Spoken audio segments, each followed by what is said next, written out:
नमस्ते सबको। मेरा नाम है प्रियंका। मैं स्वागत करती हूँ आपका हमारे यूट्यूब चैनल पे। तो लिविंग वर्ल्ड को हम कंप्लीट कर चुके हैं पहले ही। तो फिर मैम क्यों आप पढ़ा रहे हो फिर से?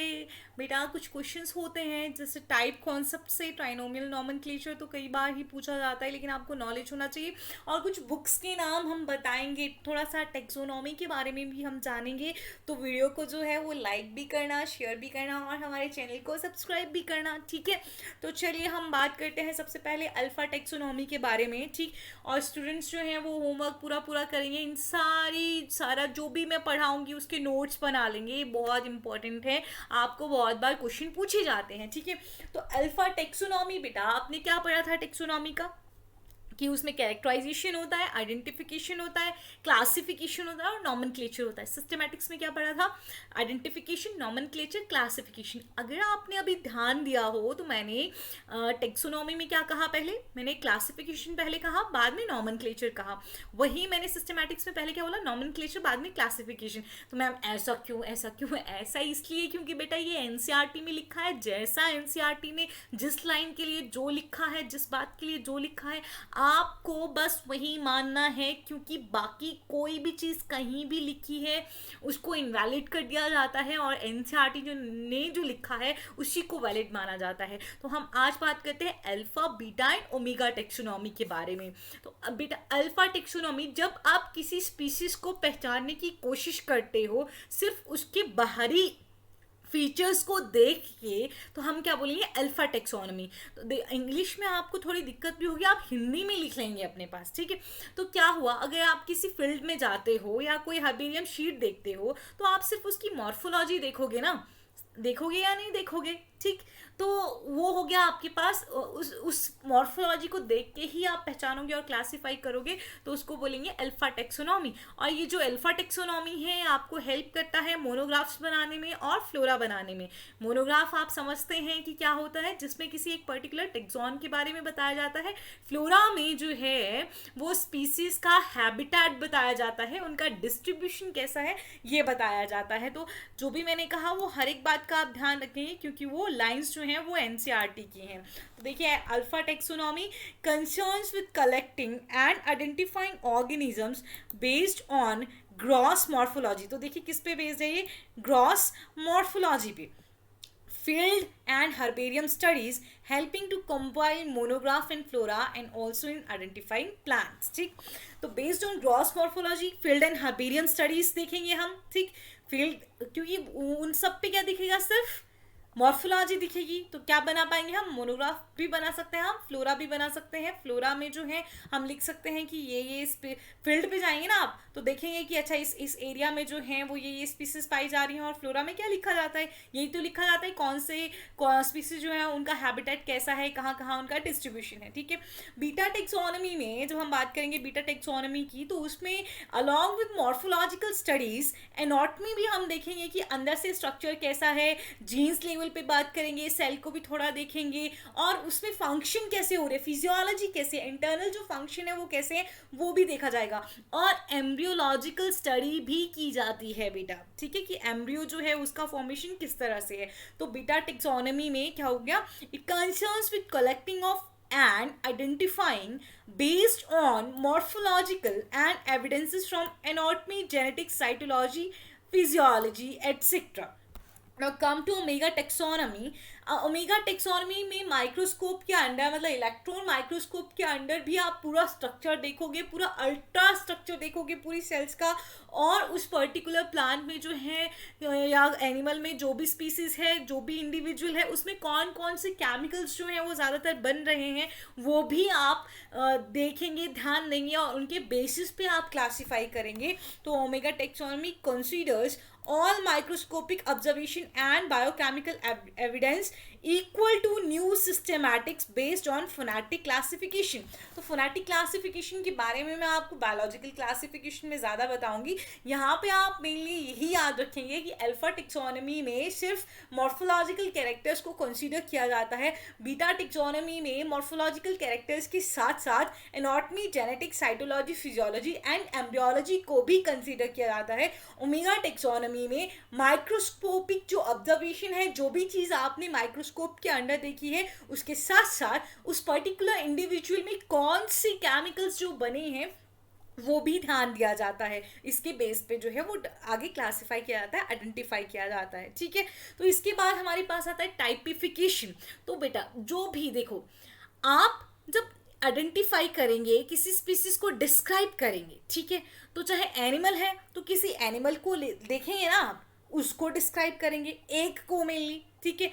उसी तरह से प्लांट्स में भी या तो आपने कोई फोटोग्राफ ले लिया होगा प्लांट का, या फिर आपने एक हर्बेरियम शीट बना ली होगी, उसको देख के आप क्या करेंगे, आगे उसका क्लासिफाई करेंगे, उसकी पूरी डिस्क्रिप्शन देंगे।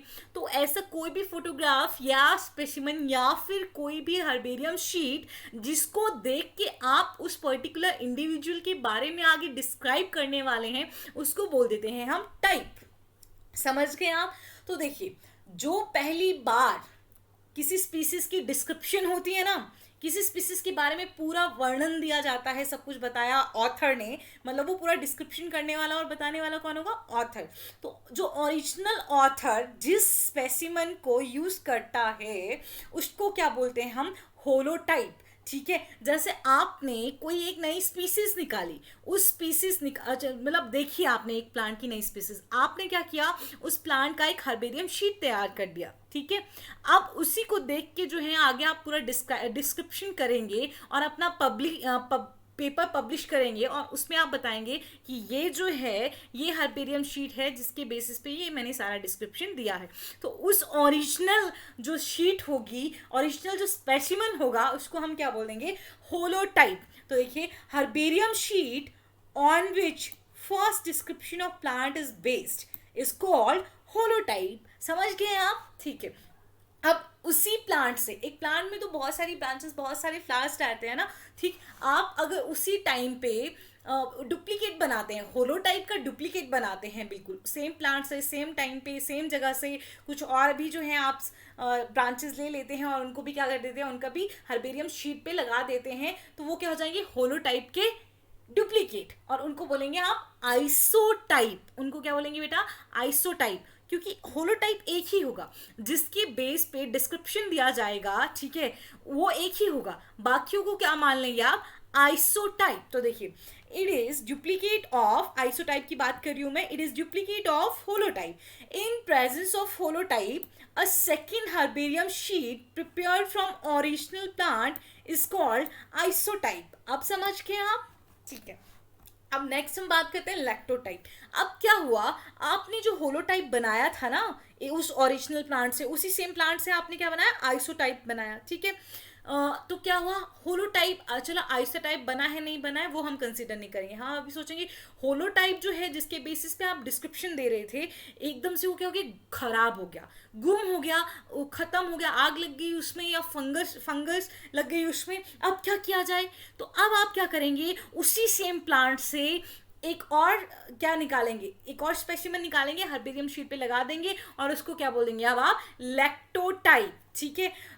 या ऐसा भी कर सकते हैं, अगर आपके पास आइसोटाइप है, बाकी के बचे हुए हैं ना, उनमें से किसी एक को चूज कर लेंगे, लेकिन उसको भी क्या बोलेंगे अब? लैक्टोटाइप। समझ गए? देखिए, इन case of holotype is lost, second herbarium sheet prepared from the original plant is called lactotype। आ गया समझ? अगर आपका होलोटाइप गुम हो गया है तो आप क्या करेंगे? उसी सेम प्लांट से जो है एक और हर्बेरियम शीट बना लेंगे, उसको क्या बोलेंगे? लैक्टोटाइप। अगर आपको एक और हर्बेरियम शीट नहीं बनानी है, पहले से ही क्या बने हुए हैं? ये बने हुए हैं आइसोटाइप जो हैं बने हुए हैं, ठीक। तो उसमें से किसी एक को यूज कर लेना, वो क्या हो जाएगा? लैक्टोटाइप ही बोल देंगे हम उसको भी, ठीक है। अब बात करते हैं नियोटाइप के बारे में कि नियोटाइप क्या हुआ, ठीक। अब नियोटाइप में क्या होगा? हो, जो प्लांट जो है, जिस प्लांट से आप बार बार स्पेसिमन ले रहे थे ना, ओरिजिनल प्लांट जिससे आपने होलोटाइप भी लिया था, होलोटाइप भी गुम हो गया और जो ओरिजिनल प्लांट है वो भी खत्म हो गया। अरे अब क्या करें? तो अब क्या किया जाएगा? वहां पे कोई दूसरा प्लांट भी होगा कि नहीं होगा, ठीक। तो जो दूसरे प्लांट, सेम स्पीसीज का जो दूसरा प्लांट है, उससे जो है वो हर्बेरियम शीट तैयार कर ली जाएगी, और सेम स्पीसीज के दूसरे प्लांट से जो हर्बेरियम शीट आपने तैयार की उसको आगे आप पब्लिश करोगे तो उसको क्या बोल दिया जाएगा, नियोटाइप। देखिए, in case holotype in original plant is lost, then herbarium sheet prepared from some other plant of same species is called neotype। समझे आप कि अगर आपका होलोटाइप मिसिंग हो गया, गुम हो गया, और जिस प्लांट से आप, ओरिजिनल प्लांट ना जिससे आप बार बार ले रहे थे, स्पीसीज ले रहे थे, वो भी खत्म हो चुका है, ठीक है, अब क्या करेंगे, तो वहाँ पे आसपास जो हैं वो और भी सेम स्पीसीज के प्लांट होंगे, आप वहाँ से कोई एक ले लेंगे तो वो क्या हो जाएगा, नियोटाइप, ठीक है। पर सिन टाइप से पहले मैं आपको पैराटाइप समझा देती हूँ, ठीक है। इनफैक्ट ये मुझे पहले ही बता देना चाहिए था, ठीक। जिस टाइम पे आपने होलोटाइप लिया ना, जिस टाइम पे आपने एक प्लांट से क्या किया, एक स्पेसिमेन लिया और उसको आपने बोल दिया होलोटाइप, उसी टाइम पे आपने क्या किया, और भी वहाँ सेम प्लांट की स्पीसीज हैं, बट थोड़ा उनमें क्या देखने को मिल रहा है, थोड़ा थोड़ा वेरिएशन देखने को मिल रहा है। आपने वहाँ से भी कोई एक कुछ प्लांट से क्या किया, हर्बेरियम शीट्स तैयार कर ली, ठीक। आपने बोला अपनी पब्लिकेशन में कि मैंने मेनली तो ये यही वाला यूज़ किया है जिसको होलोटाइप आप बोल रहे हो, पर उसके साथ साथ मैंने इन दूसरे हर्बेरियम शीट का भी यूज़ किया है, ठीक। तो होलोटाइप ठीक है, लेकिन अलॉन्ग विद दैट जो आप दूसरे हर्बेरियम शीट का भी यूज़ कर रहे हो जिनमें थोड़ा वेरिएशन है, ठीक, उनको क्या बोल देंगे, पैराटाइप। नहीं समझ आया, फिर से समझाती हूँ। क्या हुआ, आप गए, आपने एक प्लांट स्पीसीज से एक क्या बना लिया, हर्बेरियम शीट तैयार कर लिया, ठीक है, और उसको आपने होलोटाइप बोल दिया, और वहीं पे सेम प्लांट स्पीसीज के और भी मतलब और सेम स्पीसीज के और भी प्लांट से, पर थोड़ी थोड़ी उनमें क्या देखने को मिल रही थी, वेरिएशन। आपने उनसे भी क्या बना लिए, एक दो शीट्स बना ली, या एक समझ लो किसी दूसरे प्लांट से आपने क्या बना ली, एक और शीट बना ली जिसमें थोड़ी सी क्या थी, वेरिएशन थी, ठीक है। तो आपने अपनी पब्लिकेशन में क्या कहा कि मेन होलोटाइप तो यही है, ए वाला जो हमने ए स्पीसीज रखी है, ठीक, और जो बी वाला है उसमें थोड़ी सी वेरिएशन है, लेकिन मैंने इसको देख के भी डिस्क्रिप्शन दिया है, तो जो मेन है वो तो होलोटाइप ही है, पर उसके अलावा जो दूसरे को देखा गया है, जिसको यूज किया गया है, वो क्या हो गया, पैराटाइप। तो देखिए, एडिशनल हर्बेरियम शीट, देखिए additional herbarium sheet used in the first description of plant is called paratype. देखिए, एडिशनल हर्बेरियम शीट क्या बोला है, एडिशनल हर्बेरियम शीट बोला है बेटा, समझ रहे हो ना क्या बोला है, additional herbarium sheet used in first description of plant is called paratype. तो मैंने वही बोला ना आपको, अभी अभी समझाया ना कि पहला जो डिस्क्रिप्शन में हम जो एक पहली शीट यूज करते हैं वो होलोटाइप है, और उसके अलावा अगर किसी दूसरी शीट को भी यूज किया गया है तो उसको क्या बोलते हैं, हम पैराटाइप कहते हैं, और पैराटाइप में थोड़ी वेरिएशन होती है। तो आप पढ़ सकते हैं, it is prepared from some other plant of same species having some variation। I hope आपको क्लियर हुआ होगा, ठीक है। तो होलोटाइप, आइसोटाइप, लैक्टोटाइप, नियोटाइप, पैराटाइप, ठीक। अब सिन टाइप की बात करते हैं। अब क्या हुआ, सिन टाइप में भी क्या होता है, सिन टाइप और नियोटाइप थोड़ा सा सेम है। इन केस होलोटाइप जो है वो क्या हो गया, गुम हो गया, ओरिजिनल प्लांट भी जो है वो क्या हो गया, गुम हो गया, ठीक है। अब आपने उस टाइम पे क्या किया था, और भी हर्बेरियम शीट बना ली थी, ठीक। अब ये सिन टाइप जो है वो ओरिजिनल ऑथर नहीं, कोई और ऑथर उस पर काम कर रहा है, ठीक है। ले होलोटाइप गुम हो चुका है, ओरिजिनल प्लांट जो है वो गुम हो चुका है, तो क्या किया जाएगा, पहले वहाँ पे क्या होंगी, जो जो ओरिजिनल ऑथर है उसने अगर कोई और भी जो है वो तैयार रखे हैं, जैसे पैराटाइप कोई तैयार रखा है, या फिर आइसोटाइप कोई तैयार रखा है, कुछ भी जो है वो तैयार है, ठीक। तो उन सारे ग्रुप में से, अगर ठीक है आपको कंफ्यूजन हो रहा है, मैं समझ रही हूँ। देखिए क्या किया, ओरिजिनल ऑथर ने जो है एक तो होलोटाइप रखा था मेन, ठीक है, उसके साथ साथ उसने कुछ और भी स्पेसिमन जो थे वो रखे थे, ठीक है। होलोटाइप गुम हो गया, ठीक। फिर आपके पास क्या गुम हो गया, ओरिजिनल प्लांट भी जो है वो गुम हो गया, ठीक है। तो अब जो ऑथर ने बाकी की हर्बेरियम शीट्स बनाई थी सेम स्पीसीज के प्लांट से, उनमें से किसी एक को चूज कर लिया जाएगा एज अ होलोटाइप, और जो बाकी सारी बच जाएंगी उनको क्या बोल दिया जाएगा, सिन टाइप। देखिए in case holotype and original plant, in case holotype and original plant is lost, then many herbarium sheet prepared from many plant of same species is called syntype. समझ आया या नहीं आया? अगर होलोटाइप या ओरिजिनल प्लांट जो है वो गुम हो गया, ठीक, तो और भी हर्बेरियम शीट बनाई होंगी ना सेम स्पीसीज के प्लांट से, ठीक, उनको क्या बोल दिया जाएगा एक साथ? सिंटाइप। उनमें से एक को होलोटाइप ले लिया जाएगा फिर से, और जो बच गई उनको क्या बोल दिया जाएगा? सिंटाइप। अगर किसी को सिंटाइप को समझने में प्रॉब्लम हो तो वो फिर से पूछ सकता है, होलोटाइप हुआ ओरिजिनल स्पेसिमेन, आइसोटाइप हुआ डुप्लीकेट ऑफ होलोटाइप, उसी टाइम पे बनाया गया है। हो सकता है कई बार बनाया होता है, कई बार नहीं भी बनाया होता है, ठीक है। होलोटाइप अगर गुम हो गया तो हमने क्या किया? उसी सेम प्लांट से फिर से एक हर्बेरियम शीट तैयार कर दी, तो उसको हमने क्या बोल दिया? लैक्टोटाइप, ठीक है।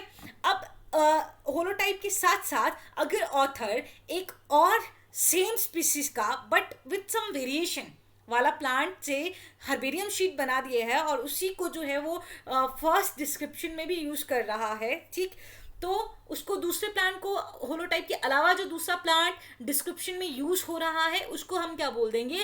पैराटाइप, ठीक। अब न्यूटाइप क्या हुआ? होलोटाइप भी खत्म हो गया, ओरिजिनल प्लांट भी खत्म हो गया। लैक्टोटाइप कब तक बन सकता है? जब तक ओरिजिनल प्लांट है।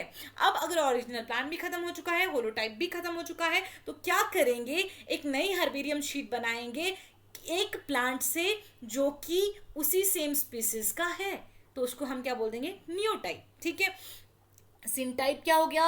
होलोटाइप भी खत्म है, ओरिजिनल प्लांट भी खत्म है, ठीक है। तो बहुत सारी हर्बेरियम शीट जो बनी होंगी, ठीक है, वहाँ पे जो प्लांट्स होंगे ना सेम स्पीसीज के, उनसे अलग अलग जो है वो बनी होंगी हर्बेरियम शीट, तो उनमें से एज किसी एक को फिर से होलोटाइप ले लिया जाएगा और जो बाकी सारी बच जाएंगी उनको क्या बोल दिया जाएगा? सिंटाइप, ठीक। तो यहाँ पे हमारा टाइप कॉन्सेप्ट खत्म हो गया है। यहाँ से मैं आपको समझाना चाह रही थी पर आई होप आपको समझ आ चुका होगा। ये देखिए अलग अलग तरह के फ्लावर हैं, तो इसी में से देखिए आपने जैसे इस फ्लावर को लेके जो है वो डिस्क्रिप्शन शुरू कर दी। ये अभी तो हमें पता है कि ये रोज है, लेकिन अगर नहीं पता होता तो, ठीक है, तो ये इसका जो है वो हर्बेरियम शीट तैयार किया, ठीक, तो इसको क्या बोल देंगे हम?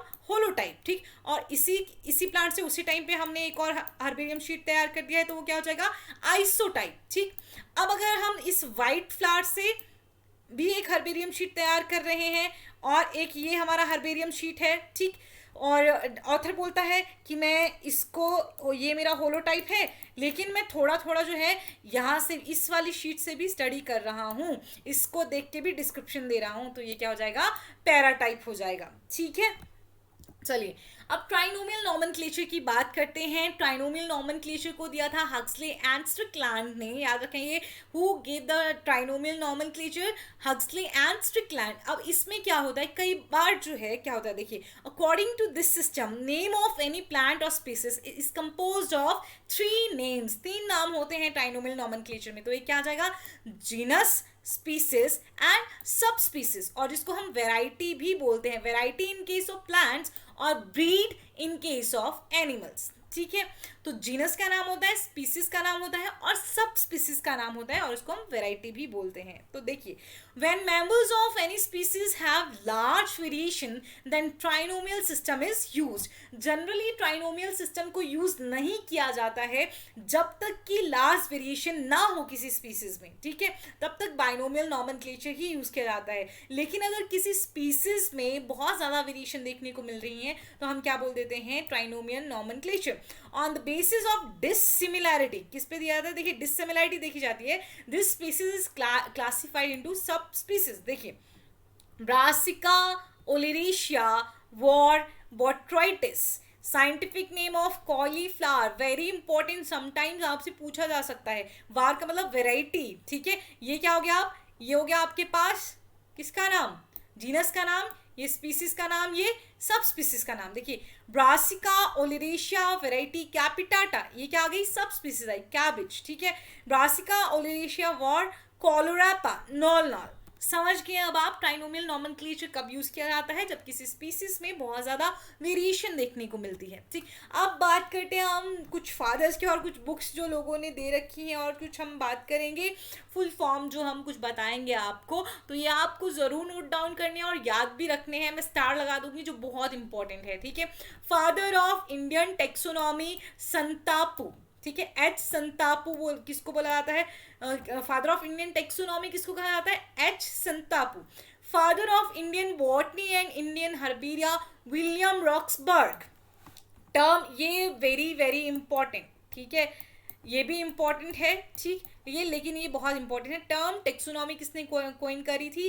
APD कैंडोले, जो कि एक फ्रेंच बॉटनिस्ट थे, उन्होंने अपनी बुक दी थी, ये बुक का नाम भी इंपॉर्टेंट है, थ्योरी एलिमेंट्री डे द बोटानिक, ठीक है, ये आपको याद रखना है, आपको बार बार याद रखना है, ठीक है। Father of taxonomy Carolus Linnaeus, क्योंकि और बाइनोमियल नॉमेनक्लेचर भी किसने दिया था? कार्लस लीनियस ने।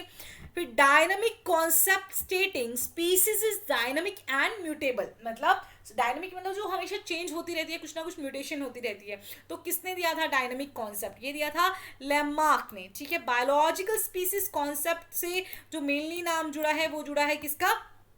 आपके पास मेयर का नाम मेनली जुड़ा है, ठीक है। डॉबजेंस की अगर साथ में कई बार पूछा जाता है तो आप आंसर करेंगे, अगर वहां पे बाकी ऑप्शन भी है तो मेनली आप आंसर क्या करेंगे? मेयर, तो ये भी बहुत इंपॉर्टेंट है, ठीक है। सब नाम आप नोट कर लेंगे, सिर्फ इंपॉर्टेंट नहीं, सब नाम आप नोट कर लेंगे, ठीक है।